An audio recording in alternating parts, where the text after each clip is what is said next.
नमस्कार। बहुत स्वागत है आप सभी दर्शकों का मिथुन राशि के लिए शुक्र राशि परिवर्तन के इस वीडियो में। मित्र घर आए दैत्य गुरु।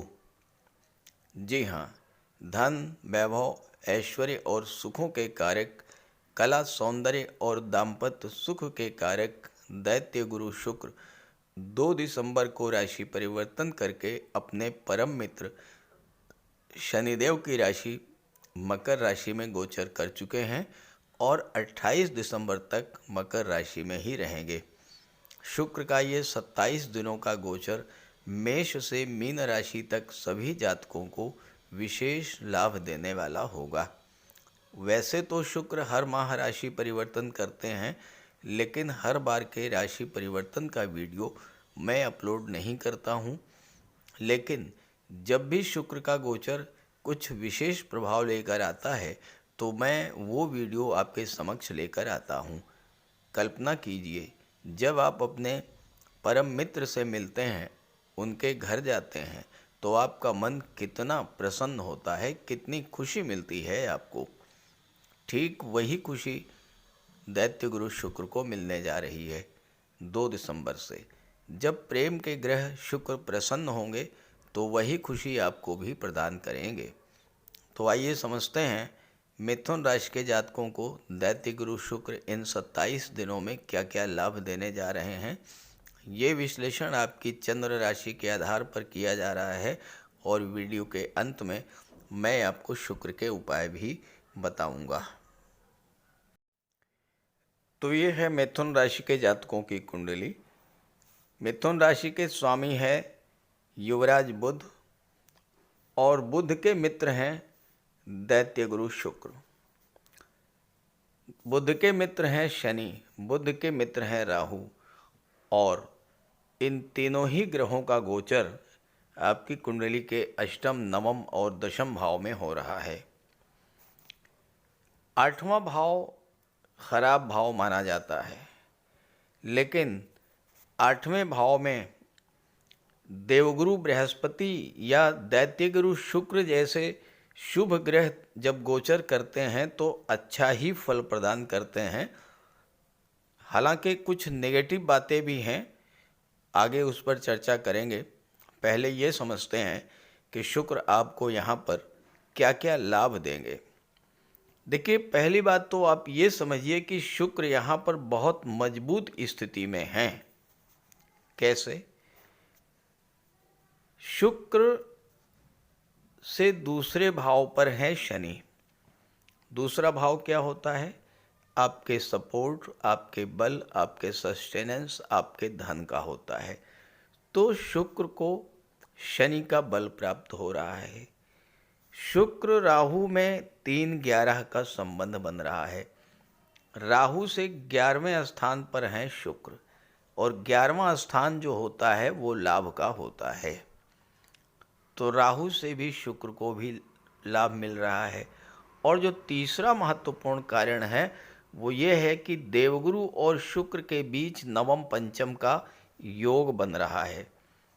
गुरु 12वें भाव में है, शुक्र 8वें भाव में है। शुक्र से 5वें स्थान पर हैं गुरु और गुरु से 9वें स्थान पर हैं शुक्र।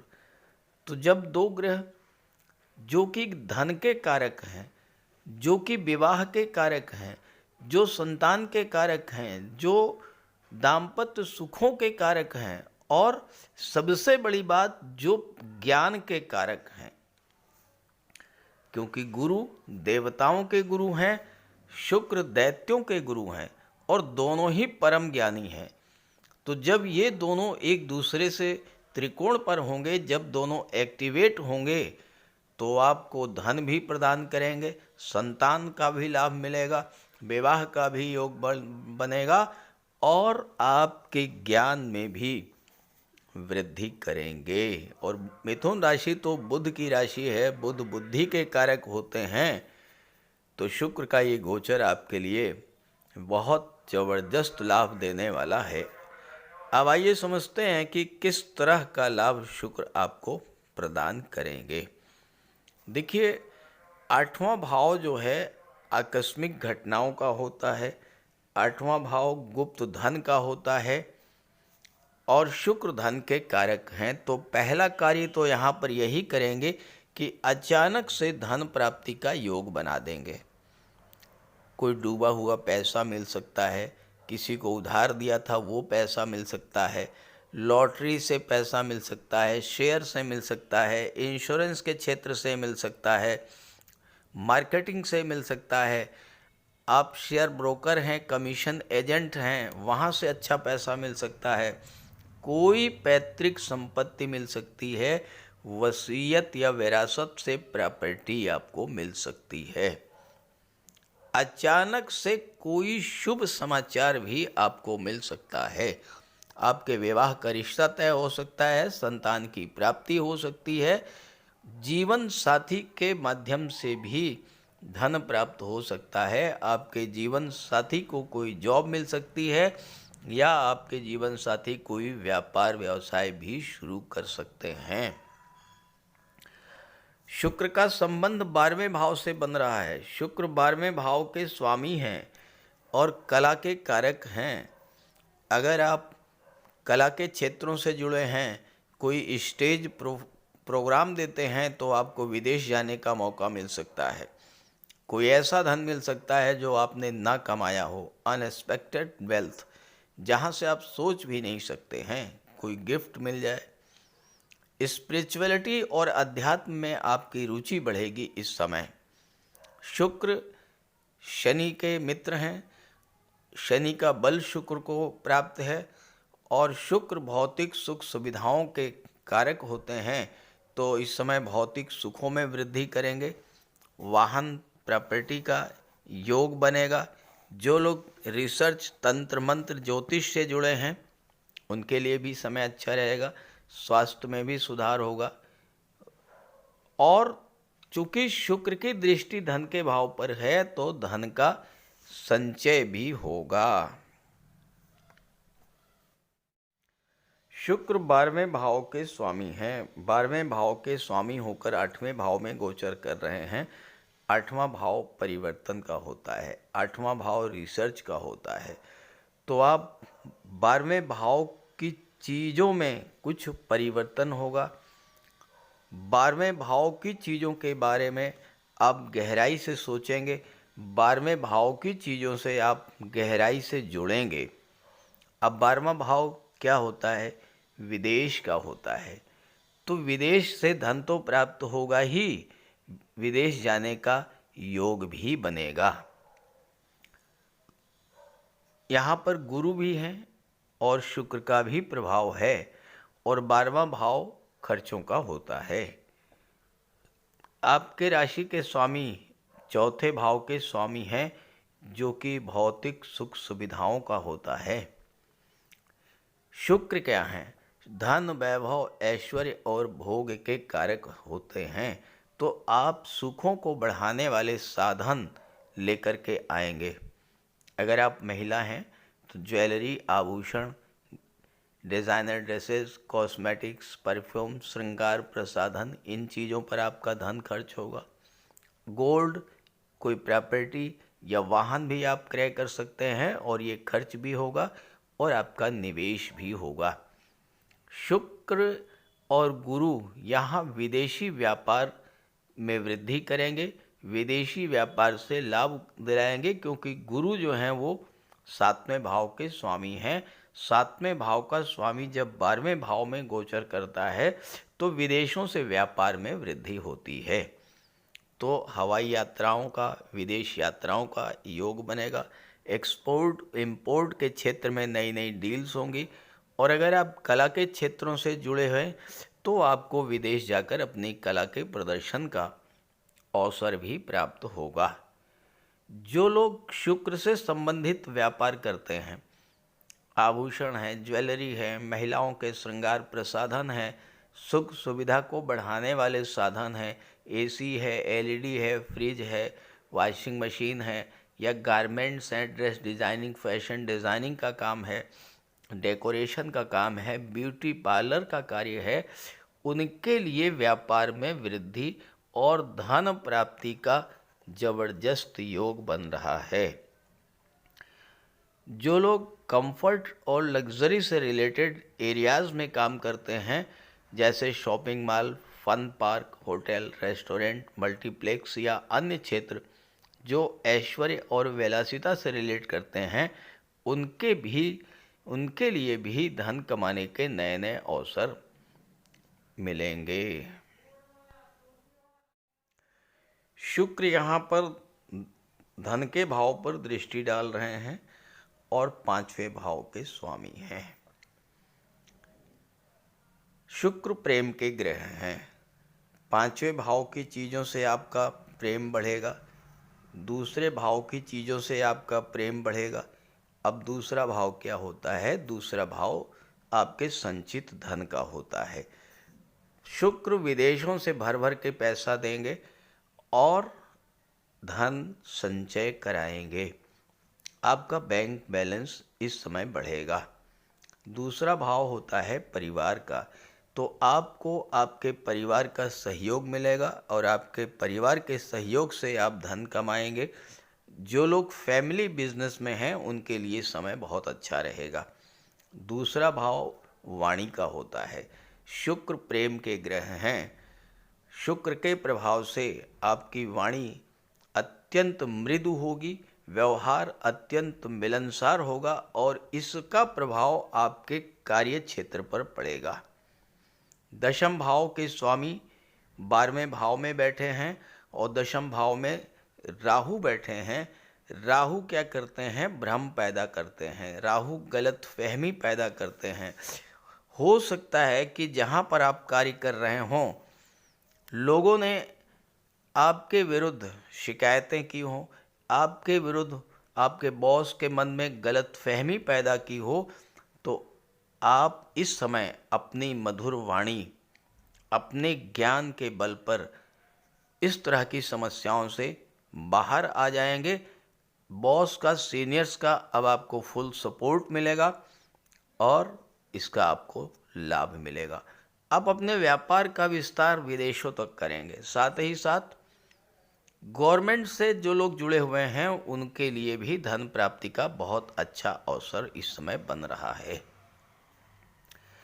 शुक्र पंचम के स्वामी हैं, अष्टम में गोचर कर रहे हैं। अष्टम भाव परिवर्तन का होता है। पंचम भाव की चीज़ों में परिवर्तन करेंगे। किस तरह का परिवर्तन होगा? पंचम भाव लव रोमांस का होता है। अब अगर आप रिलेशन में हैं तो एक दूसरे के प्रति इतना अधिक आकर्षण बढ़ेगा, एक दूसरे के प्रति इतना अधिक लगाव बढ़ेगा कि वो मैरिज में कन्वर्ट हो जाएगा। क्योंकि शुक्र भी एक्टिवेट हैं, गुरु भी एक्टिवेट हैं और गुरु सप्तम भाव के स्वामी हैं। सप्तम भाव विवाह का होता है। पंचम भाव शिक्षा का होता है। छात्रों का मन पढ़ाई में लगेगा। छात्रों की स्थिति में परिवर्तन होगा। कैसे होगा? शिक्षा के साथ धन की भी प्राप्ति हो सकती है। कोई स्कॉलरशिप मिल जाए, कोई पार्ट टाइम जॉब मिल जाए और वहाँ से आप धन प्राप्त करें। साथ ही साथ जब पढ़ाई में मन लगेगा तो फिर आप कंपटीशन बीट करने में भी सफल होंगे, क्योंकि 8वें छठे के स्वामी हैं मंगल और गुरु की दृष्टि पड़ रही है छठे भाव पर। यह समय विदेश जाकर के नौकरी करने के लिए अत्यंत अनुकूल समय रहेगा। अब मैं आपको इस गोचर की नेगेटिव बातें भी बता देता हूँ, किन चीज़ों को लेकर आपको सावधान रहना होगा। देखिए, शुक्र 8वें भाव में है और शुक्र के ठीक सामने धन के भाव में मंगल बैठे हुए हैं। मंगल नीच की राशि में है और मंगल शुक्र का समसप्तक दृष्टि संबंध बन रहा है। मंगल शुक्र का जो संबंध बनता है वो मेल फीमेल के बीच में आकर्षण को कई गुना बढ़ा देता है। तो मेल फीमेल के बीच आकर्षण बढ़ेगा। लेकिन मंगल मैलेफिक प्लैनेट हैं तो मैलेफिक रिलेशंस भी बन सकते हैं। इस बात को लेकर आपको सावधान रहना होगा। ऐसा ना हो कि कोई एक्स्ट्रा मैरिटल अफेयर डेवलप कर जाए जिससे आपकी फैमिली लाइफ डिस्टर्ब हो जाए, इस बात का पहले ध्यान रखें। दूसरी बात, मंगल नीच की राशि में है, दूसरा भाव वाणी का होता है, तो वाणी में भी कटुता बढ़ सकती है, क्रोध बढ़ सकती है। वाणी का विशेष ध्यान आपको रखना है। और तीसरी बात, मंगल की दृष्टि 8वें भाव पर पड़ रही है। 8वां भाव कमर के नीचे के रोगों का होता है, ब्लड संबंधी रोगों का होता है। मंगल ब्लड और सर्जरी के कारक होते हैं, तो स्वास्थ्य का विशेष ध्यान रखें। खास करके जो सीनियर सिटीजन्स हैं उनको तो बहुत ही ज़्यादा सावधान रहना होगा। और चौथी बात जो है, मंगल की दृष्टि 5म भाव पर पड़ रही है, मंगल नीच की राशि में है, तो गर्भवती माताओं को भी विशेष सावधान रहना होगा। तो अगर आपने ये सावधानियां रखें तो शुक्र का राशि परिवर्तन आपके जीवन में भी एक बहुत बड़ा परिवर्तन लेकर के आएगा। इस गोचर का लाभ उठाइए। ये वीडियो, ये जानकारी अपने साथियों मित्रों को भी शेयर कीजिए और शुक्र के उपाय अवश्य कीजिएगा। बात करते हैं उपायों पर। अगर आप लगातार आर्थिक संकट झेल रहे हैं, परिवार में कलह और तनाव की स्थितियां बनी हुई हैं, आपके विवाह में देरी हो रही है, धन जो आपको मिलना चाहिए वो आपको नहीं मिल रहा है, तो शुक्र का उपाय कीजिए। शुक्र ग्रह को मजबूत करने के लिए माता लक्ष्मी की आराधना कीजिए। शुक्रवार के दिन स्नान ध्यान करके, श्वेत वस्त्र धारण करके श्री सूक्त या लक्ष्मी सूक्त का पाठ कीजिए। साफ सफाई का विशेष ध्यान रखिए। घर को साफ रखिए, घर की दहलीज को स्वच्छ रखिए, साफ सुथरे वस्त्र धारण कीजिए, इत्र का प्रयोग कीजिए, महिलाओं का सम्मान कीजिए। भूल करके भी महिलाओं का अपमान मत कीजिए और उन्हें किसी तरह का कष्ट मत दीजिए। अगर आप कर सकें तो शुक्रवार का व्रत कीजिए। शुक्रवार के दिन श्वेत पदार्थों का दान कीजिए। चीनी है, दूध है, चावल है, दही है, श्वेत वस्त्र हैं, इन चीज़ों का दान कीजिए। कन्याओं को भोजन कराइए, खीर, मिष्ठान्न, स्वयं भी श्वेत पदार्थों का ही भोजन कीजिए। और शुक्र से संबंधित किसी भी वस्तु का दान ग्रहण मत कीजिए भूल करके भी। किसी योग्य ज्योतिषी की सलाह लेकर के हीरा या मोती भी आप धारण कर सकते हैं। ये सब उपाय करेंगे तो शुक्र को बल मिलेगा और आपके जीवन की आर्थिक समस्याएं, पारिवारिक समस्याएं समाप्त होंगी। नमस्कार।